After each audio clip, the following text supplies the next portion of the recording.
Welcome to my another vlog video. This is R K Ratan. চলে আসলাম নতুন একটা ব্লগ নিয়ে। চা বাগানের যে রেড স্পাইডার, এই যে গাছটা দেখতে পাচ্ছেন, এই যে গাছটা সবুজ হওয়ার কথা, সেই গাছটা কিন্তু লালে পরিণত হয়ে গেছে।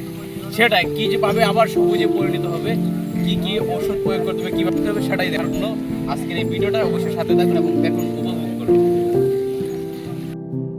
প্রতিটা চা বাগান জুড়েই এখন রয়েছে এই রেড স্পাইডার রোগের ছড়াছড়ি এবং প্রকোপ বেড়ে যাচ্ছে দিন দিন।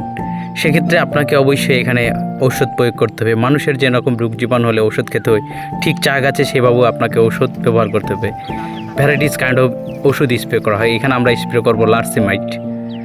এটার জন্যই পারফেক্ট এবং খুব কার্যকরী একটা ওষুধ। এখানে 200 লিটার পানিতে 200 ml দিলেই পারফেক্ট। সংমিশ্রণের কাজ চলছে। সংমিশ্রণের কাজ শেষ হলেই আবার এটা ক্যারিং করতে হবে। ক্যারিংয়ের জন্য আলাদা লুক আছে। এই দেখুন কত সুন্দর করে সংমিশ্রণ হচ্ছে। সংমিশ্রণ প্রায় শেষের পথে। এখন মূল কাজ হচ্ছে এভাবেই যারা চা শ্রমিক যারা আছে তারা ক্যারি করে নিয়ে যাচ্ছে। যা এখানে মেশিন আছে, মেশিনে দিবে। যেহেতু ওষুধ আমার সম্পূর্ণভাবে সংমিশ্রণ হয়ে গেছে, এখন দেওয়া হচ্ছে মেশিনের পালা।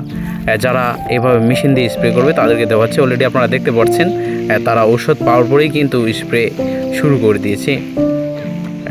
যেখানে দেখতে পাচ্ছেন নজেলটা আসলে আরেকটু টাইট হওয়া দরকার ছিল, কিন্তু আমরা টাইট করিনি, যেহেতু প্রথমবারের মতো স্প্রে করছি।